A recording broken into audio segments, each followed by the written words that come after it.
Hola, mentes curiosas, y bienvenidos a este viaje intelectual. Hoy nos enfrentamos a un gigante, quizás el filósofo más influyente de la era moderna, Immanuel Kant. Un pensador cuya obra es tan densa como revolucionaria, un hombre que cambió para siempre las reglas del juego filosófico. Su impacto es tan profundo que la filosofía se divide, a menudo, en pre-kantiana y post-kantiana. Kant no solo propuso nuevas ideas, propuso una revolución copernicana en el pensamiento.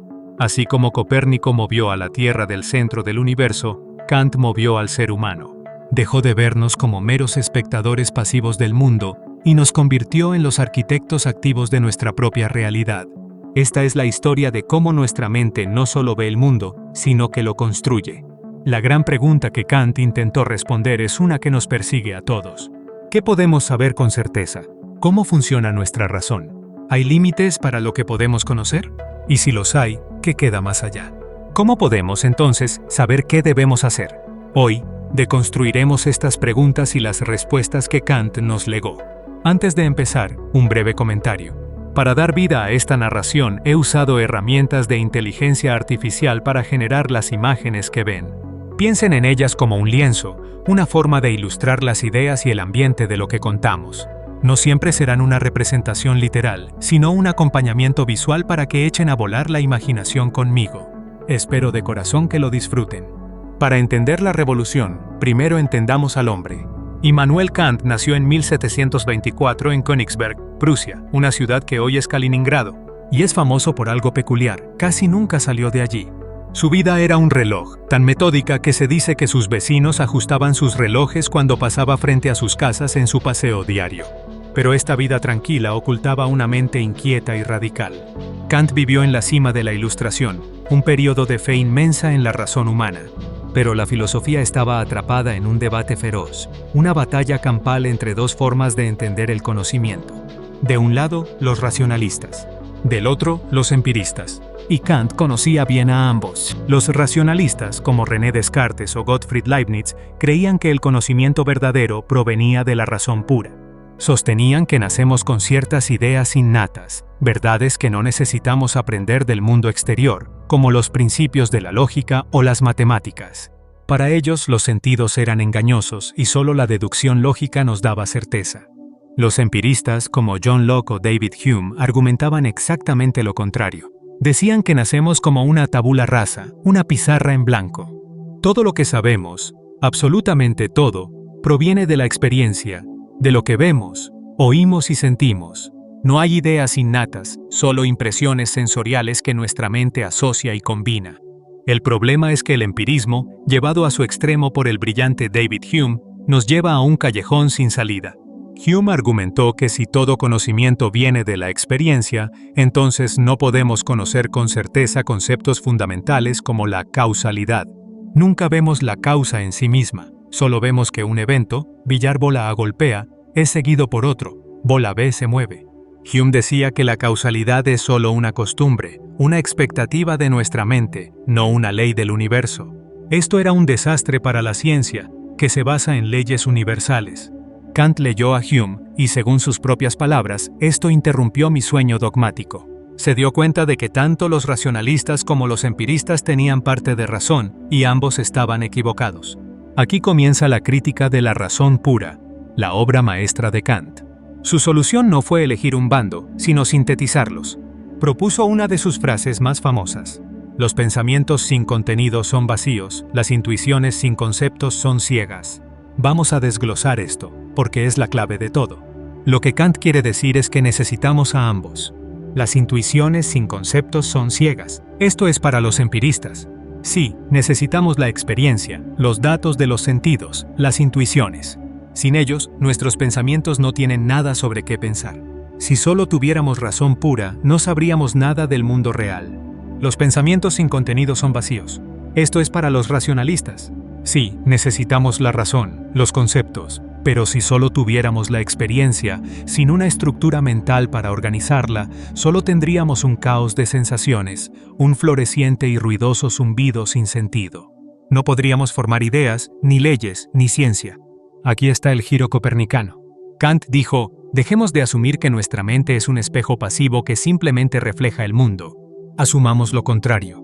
Asumamos que nuestra mente es un agente activo que estructura la realidad que experimentamos. Hasta ahora se ha supuesto que todo nuestro conocimiento debe conformarse a los objetos. Pero, ¿y si suponemos que los objetos deben conformarse a nuestro conocimiento? Imagínalo así. No vemos el mundo tal cual es. Vemos el mundo tal como nuestros filtros mentales nos permiten verlo. Nuestra mente impone un orden sobre el caos de las sensaciones. Y este orden es universal para todos los seres humanos. No es que el mundo sea ordenado, es que nuestra mente lo ordena para poder entenderlo. Para probar esto, Kant introduce unas distinciones cruciales. La primera es entre conocimiento a priori y conocimiento a posteriori. Es más simple de lo que suena. A posteriori significa después de la experiencia. Es el conocimiento que obtenemos del mundo. Por ejemplo, el cielo es azul o el fuego quema. Solo lo sé después de mirar el cielo o tocar el fuego. A priori significa antes de la experiencia. Es un conocimiento que es independiente de cualquier experiencia. Es universal y necesario. Por ejemplo, 2 más 2 son 4, o ningún objeto puede ser rojo y azul en el mismo lugar y al mismo tiempo. No necesito salir a comprobarlo con todos los objetos del mundo. Lo sé solo por la razón. Los empiristas como Hume dirían que el conocimiento a priori no nos dice nada nuevo sobre el mundo. Solo nos dice cómo se relacionan nuestras ideas. Los racionalistas dirían que es el único conocimiento verdadero. Kant, como siempre, busca un camino intermedio. Y para eso añade otra distinción. Esta es la distinción entre juicios analíticos y juicios sintéticos. Un juicio analítico es aquel donde el predicado ya está contenido en el sujeto. Es una tautología, una verdad por definición. Por ejemplo, todos los solteros son no casados. La idea de no casado ya está dentro de la idea de soltero. No añade información nueva. Un juicio sintético, en cambio, es aquel donde el predicado añade información nueva al sujeto. Sintético viene de síntesis, de unir cosas. Por ejemplo, el gato está sobre la alfombra. La idea de estar sobre la alfombra no está contenida en la idea de gato. Este juicio nos dice algo nuevo sobre el mundo. Ahora crucemos las categorías. Los juicios analíticos a priori son obvios. Son las verdades lógicas, como un triángulo tiene 3 ángulos. Son universales, a priori, pero no nos dicen nada nuevo, analíticos. Los racionalistas se basaban en estos. Los juicios sintéticos a posteriori también son obvios. Son los hechos de la experiencia. La pluma está sobre el escritorio. Nos dicen algo nuevo, sintético, pero solo lo sabemos por la experiencia, a posteriori. Los empiristas se basaban en estos. Y aquí es donde Hume nos dejó atrapados. Hume y los empiristas decían que todos los juicios sintéticos, es decir, todo el conocimiento que añade información, debe ser a posteriori. Debe venir de la experiencia. Por lo tanto, no podemos tener conocimiento universal y necesario, a priori, sobre el mundo. La ciencia se tambaleaba. Pero Kant hace la pregunta del millón, la que funda toda su crítica. ¿Son posibles los juicios sintéticos a priori? Es decir, ¿podemos tener un conocimiento que sea a la vez universal y necesario, a priori, y que, al mismo tiempo, nos diga algo nuevo sobre el mundo, sintético? La respuesta de Kant es un rotundo sí, y dice que de hecho ya los usamos. Las matemáticas son el ejemplo perfecto. Tomemos 7 más 5 es igual a 12. Este juicio es a priori. No necesito tomar 7 manzanas y 5 manzanas y contarlas cada vez para saber que es verdad. Es una verdad universal. Pero también es sintético. El concepto de 12 no está contenido en el concepto de 7 más 5. 7 más 5 es la unión de 2 números. 12 es un concepto totalmente nuevo que surge de esa operación. La matemática expande nuestro conocimiento. No es solo una definición. Lo mismo pasa con la geometría. La línea recta es la distancia más corta entre 2 puntos, y los principios de la física. Todo evento tiene una causa. Entonces, la nueva pregunta es, ¿cómo son posibles estos juicios sintéticos a priori? Si no vienen de la experiencia, ¿de dónde vienen? Y aquí Kant saca su as bajo la manga. Vienen de la estructura de nuestra propia mente. No son propiedades del mundo exterior, son las reglas que nuestra mente usa para construir el mundo exterior. Kant divide su crítica en 2 grandes partes para explicar esto. La primera es la estética trascendental. Estética. Aquí no significa belleza, viene del griego aistesis, que significa sensación o percepción. Es el estudio de cómo percibimos el mundo. Kant argumenta que hay dos formas puras de la intuición, dos filtros fundamentales que aplicamos a toda sensación que recibimos, antes incluso de que seamos conscientes de ella. Estos dos filtros son el espacio y el tiempo. Pensemos en el espacio. No percibimos el espacio como un objeto más. No podemos ver el espacio. Más bien, el espacio es la condición para que podamos ver cualquier objeto. Es como el sistema operativo de nuestra percepción externa. No podemos imaginar un objeto fuera del espacio. Es una intuición a priori que nuestra mente impone. Por eso la geometría es sintética a priori. Los axiomas de la geometría no son sobre el mundo real, son sobre las propiedades del espacio, que es una estructura de nuestra mente. Como nuestra mente construye la experiencia en 3D, las leyes de la geometría, que son las leyes de ese espacio mental, se aplican universalmente a toda nuestra experiencia. El segundo filtro es el tiempo. El tiempo es la forma de la intuición interna. Así como no podemos percibir objetos externos sin el espacio, no podemos percibir nuestros propios pensamientos o sentimientos sin el tiempo. Todo lo que experimentamos, interna o externamente, lo experimentamos en una secuencia, en un antes y un después. El tiempo es la condición a priori para la aritmética. La idea de número se basa en la sucesión, en añadir uno y luego otro en el tiempo. 7 más 5 es 12 es verdad a priori porque se basa en las reglas de la sucesión temporal, una estructura fundamental de nuestra conciencia. Así que, primera parte de la respuesta de Kant. Los datos crudos del mundo nos llegan, intuiciones, pero para que podamos percibirlos, nuestra mente los filtra o moldea a través de las formas a priori del espacio y el tiempo. Ya no estamos viendo el mundo en sí mismo. Estamos viendo el mundo tal como nuestra sensibilidad lo ha organizado. Pero esto no es suficiente. Ver objetos en el espacio y el tiempo no es lo mismo que entenderlos. Como dijo Kant, las intuiciones sin conceptos son ciegas. Solo tendríamos una película de imágenes sin sentido. Necesitamos el segundo paso. Necesitamos el entendimiento. Aquí entra la segunda gran parte de la crítica, la analítica trascendental. Si la estética trataba de la sensibilidad, como percibimos, la analítica trata del entendimiento, como pensamos. Kant argumenta que, además de los filtros del espacio y el tiempo, nuestra mente tiene un conjunto de conceptos puros o categorías. Las categorías son las herramientas a priori que usa el entendimiento para unificar la diversidad de nuestras percepciones y convertirlas en conocimiento. Son los conceptos más básicos que necesitamos para pensar sobre cualquier objeto. Son como las carpetas maestras de nuestro sistema operativo mental. Kant identifica 12 categorías, pero no necesitamos memorizarlas. Lo importante es el concepto. Incluyen ideas como unidad, ver un objeto como uno, pluralidad, ver muchos objetos, sustancia.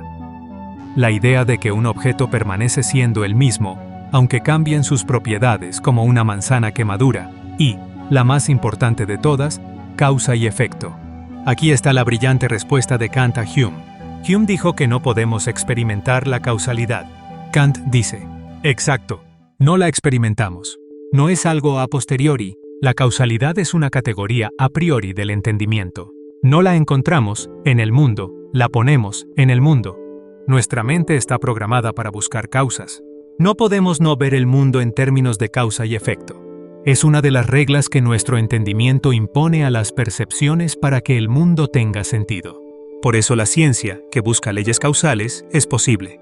La ciencia no está descubriendo las leyes del mundo en sí mismo, está descubriendo las leyes de nuestra experiencia del mundo. Esta síntesis es la cumbre de la crítica.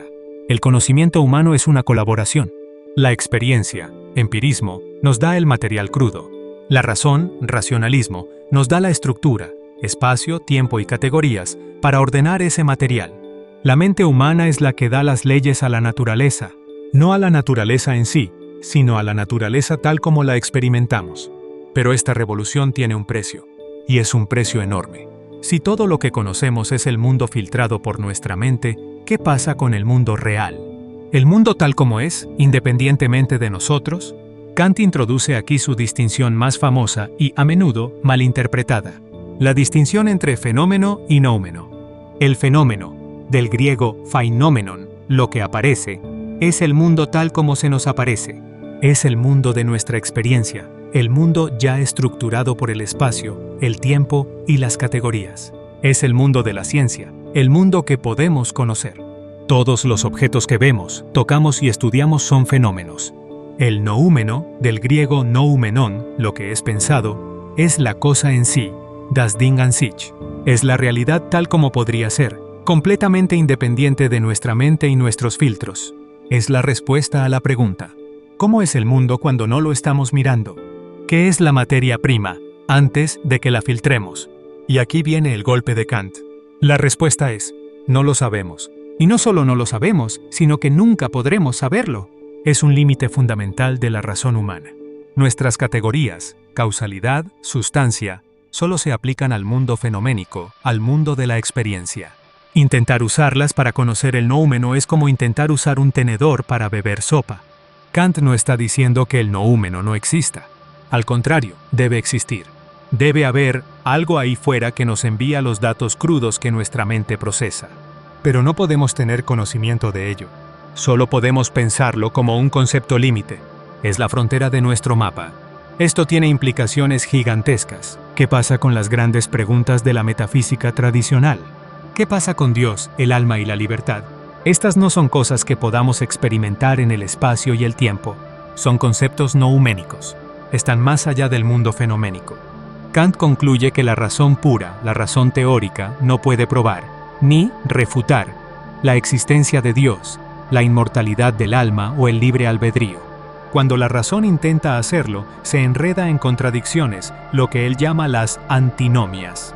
Cae en un bucle infinito porque está aplicando sus herramientas, las categorías, donde no corresponden. Esto puede sonar deprimente. ¿Kant destruyó la metafísica? ¿Destruyó la religión? No. Kant diría que tuvo que limitar el conocimiento para dejar espacio a la fe. Al demostrar que la razón científica no puede opinar sobre estas cosas, las protege. La ciencia no puede refutar a Dios, así como no puede probarlo. Kant cierra la puerta principal de la metafísica, saber qué es Dios, pero abre una puerta trasera. Y esa puerta trasera no es la razón pura, lo que sabemos, sino la razón práctica, lo que hacemos.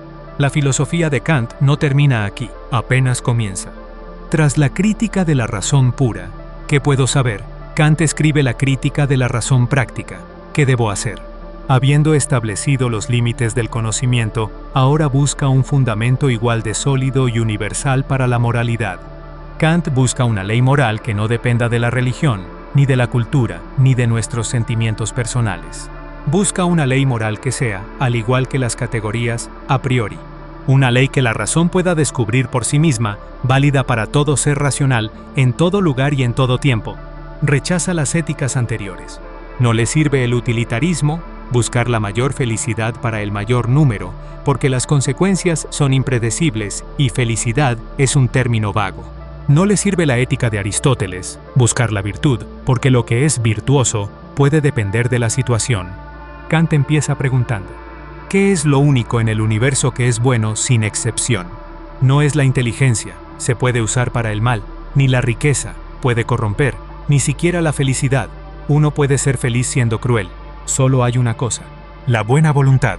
La buena voluntad es la intención de actuar por respeto al deber, y solo por eso. No actúas bien para ganar el cielo, o para evitar una multa, o para sentirte bien contigo mismo. Esos son motivos heterónomos, es decir, motivos que vienen de fuera. Actúas bien porque es lo correcto. Punto. Eso es la autonomía moral. Un tendero que da el cambio justo a un niño para no ganarse mala fama, actúa conforme al deber, pero no por deber. Su acción es legal, pero no moral. El tendero que da el cambio justo porque engañar está mal, incluso si nadie lo ve y no gana nada con ello, ese sí actúa por deber. Su voluntad es buena. Pero, ¿cómo sabemos cuál es nuestro deber? Kant nos da la herramienta. No es una lista de reglas, es una prueba, un filtro, que él llama el imperativo categórico. Categórico significa que se aplica siempre, sin excepciones. Imperativo significa que es una orden de la razón. Kant lo formula de varias maneras, pero la primera y más famosa es: actúa solo según aquella máxima por la cual puedas querer al mismo tiempo que se convierta en ley universal. Es una prueba de universalidad. Antes de hacer algo, pregúntate: ¿qué pasaría si todos hicieran esto? Veamos un ejemplo. ¿Puedo mentir para salir de un apuro? Usemos la prueba. Mi máxima sería: mentiré cuando me convenga. ¿Puedo querer que esto sea una ley universal? ¿Que todos mientan cuando les convenga? No, porque si todos mintieran, la confianza se destruiría. El concepto mismo de verdad dejaría de tener sentido. Y mi propia mentira no funcionaría porque nadie me creería. La máxima se autodestruye. Es irracional. Por lo tanto, mentir es moralmente incorrecto. No porque duela, a veces una mentira piadosa ayuda, sino porque es lógicamente inconsistente querer que sea una ley universal. El deber para Kant es un deber racional. La segunda formulación del imperativo categórico es, para muchos, aún más poderosa y se ha convertido en la base de los derechos humanos modernos. Actúa de tal modo que trates a la humanidad, tanto en tu propia persona como en la persona de cualquier otro, siempre al mismo tiempo como un fin, y nunca simplemente como un medio. Esto es profundo. Significa que todo ser racional tiene un valor intrínseco, una dignidad, no un precio. No podemos usar a las personas. Usar a un cajero como medio para pagar está bien, siempre que también lo trates como un fin, con respeto, como un ser humano. Pero engañar a alguien, o esclavizarlo, o manipularlo, es usarlo meramente como un medio para tus propios fines. Es tratarlo como una cosa, no como una persona. Y esto, dice Kant, también se aplica a uno mismo. No puedes tratarte a ti mismo como un medio. Tienes el deber de respetar tu propia dignidad y racionalidad. Esta idea es la piedra angular del liberalismo ilustrado y de nuestra concepción moderna de los derechos inalienables. Ahora Kant puede, finalmente, volver a esas preguntas del noúmeno. Dios, libertad y alma. Él dice que no podemos conocerlas, pero debemos postularlas para que la moralidad tenga sentido. La razón práctica las exige. Por ejemplo, la libertad. Para que la moralidad exista, para que podamos ser responsables de nuestros actos, debemos ser libres. Si solo fuéramos máquinas de causa y efecto, como el mundo fenoménico, el deber no tendría sentido. No le dices a una piedra que debe caer. La ética exige que postulemos la libertad, aunque no podamos probarla científicamente. Lo mismo con Dios y la inmortalidad. Kant argumenta que la razón exige una justicia perfecta, donde la virtud sea recompensada con la felicidad. Vemos claramente que esto no ocurre en este mundo fenoménico. Por lo tanto, es racional postular la existencia de Dios y una vida futura, mundo nouménico, donde esta justicia, el sumo bien, pueda realizarse. Así que Kant no prueba a Dios. Lo convierte en un postulado necesario de la razón práctica. La moralidad no se basa en Dios, no actúo bien porque Dios lo dice, sino que la moralidad nos lleva a la necesidad de postular a Dios. Es una inversión total. El alcance del pensamiento de Kant no se detuvo ahí. En sus últimos años escribió sobre política en su ensayo Hacia la paz perpetua. En él, aplica sus ideas racionales a las relaciones internacionales, convirtiéndose en uno de los padres del liberalismo internacional. Argumentó que la paz duradera solo es posible entre estados republicanos, lo que hoy llamaríamos democracias liberales, donde los ciudadanos, que son quienes sufren la guerra, tienen el poder de decidir. Propuso una federación de naciones libres que resolvieran sus disputas mediante el derecho, no la guerra. Es el precursor intelectual de la Liga de las Naciones y las Naciones Unidas. Y luego está su tercera gran crítica, la crítica del juicio. Aquí Kant explora la estética, el juicio del gusto. Se pregunta, ¿por qué encontramos cosas bellas? ¿Es la belleza objetiva, está en la cosa, o subjetiva, está en el ojo del espectador? Como siempre, Kant sintetiza. El juicio de lo bello es subjetivo, es un sentimiento, no un concepto, pero a la vez esperamos que sea universal. Cuando decimos esto es bello, no solo decimos me gusta, sino que esperamos que otros también deban encontrarlo bello. La belleza para Kant es el sentimiento de placer que surge del libre juego entre nuestra imaginación y nuestro entendimiento. Es sentir que algo está hecho para nuestra mente. Pero Kant también habla de lo sublime. Lo sublime no es lo bello y armonioso, es lo abrumador, lo que nos supera. Una tormenta masiva, el océano infinito, una cordillera que se pierde en las nubes. Lo sublime nos produce primero dolor. Sentimos nuestra pequeñez física, pero luego un placer, al darnos cuenta de que nuestra razón y nuestra capacidad moral son superiores a cualquier fuerza de la naturaleza.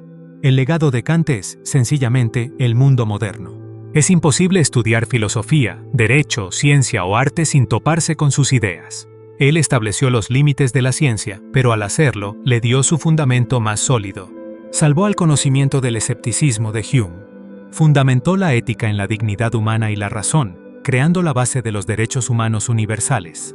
Su idea de la mente como un constructor activo de la realidad abrió la puerta a todo el idealismo alemán, Hegel, Fichte, y más tarde, a la fenomenología y el existencialismo. Incluso la ciencia cognitiva moderna, que estudia las estructuras innatas del cerebro, es profundamente kantiana. Kant es difícil, sí. Leer la crítica es como escalar una montaña. Pero lo que encontramos en la cima es una visión transformadora de nosotros mismos. Kant nos dio el manual de usuario de la razón humana. Nos enseñó que no somos meros espectadores pasivos. Somos los legisladores de nuestro propio universo. Nuestra mente no es un espejo, es una lámpara. No refleja el mundo, lo ilumina y le da forma. Nos enseñó que la moralidad no es una orden externa, sino la voz de nuestra propia razón. Nos dio la dignidad de ser fines en nosotros mismos. Nos retó a sapere aude, atrévete a saber, a usar nuestra propia razón sin la guía de otros. Ese es el lema de la Ilustración y el corazón de su filosofía. La revolución copernicana de Kant sigue resonando. Nos obliga a ser humildes sobre lo que podemos saber del mundo real, pero a la vez, nos hace responsables del mundo que sí conocemos, el mundo que construimos cada día con nuestras percepciones y nuestros conceptos. Así que la próxima vez que veas el mundo, recuerda a Kant. Recuerda que no solo estás viendo, estás creando. Estás aplicando el espacio, el tiempo y la causalidad. Estás, en un sentido muy real, siendo el arquitecto de tu propia realidad. La filosofía de Kant es un llamado a la madurez intelectual. Un llamado a tomar responsabilidad por nuestro conocimiento y nuestras acciones. Es un sistema de pensamiento vasto, pero se basa en esa idea simple y radical. El centro del universo no está ahí fuera. Está aquí dentro, en la estructura de la razón humana. Hemos recorrido un largo camino. Desde el relojero de Königsberg hasta los límites del conocimiento y el corazón del deber moral. Hemos visto cómo Kant rescató a la ciencia del escepticismo y a la moral de la simple tradición. Entender a Kant no es fácil, y este viaje es solo una introducción. Cada una de sus críticas merece su propio análisis profundo. Pero espero que este mapa general les haya dado las herramientas para apreciar la magnitud de su proyecto y la belleza de su arquitectura intelectual. La próxima vez que te enfrentes a un dilema moral, piensa en el imperativo categórico. ¿Podrías querer que tu acción se convirtiera en una ley universal?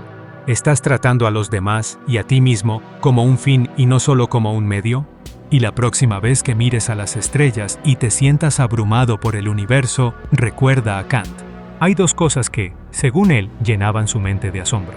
El cielo estrellado sobre mí y la ley moral dentro de mí. Ambos, el universo externo y el universo interno de la razón, eran para él fuentes de un asombro infinito. Uno nos muestra nuestra pequeñez física, el otro nos muestra nuestra grandeza moral.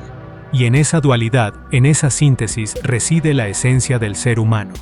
Gracias por acompañarme en este viaje intelectual.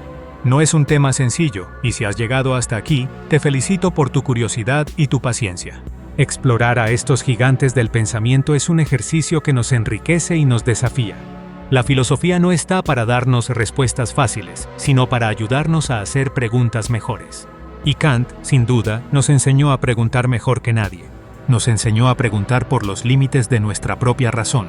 Si te ha gustado este análisis, te invito a que te suscribas al canal.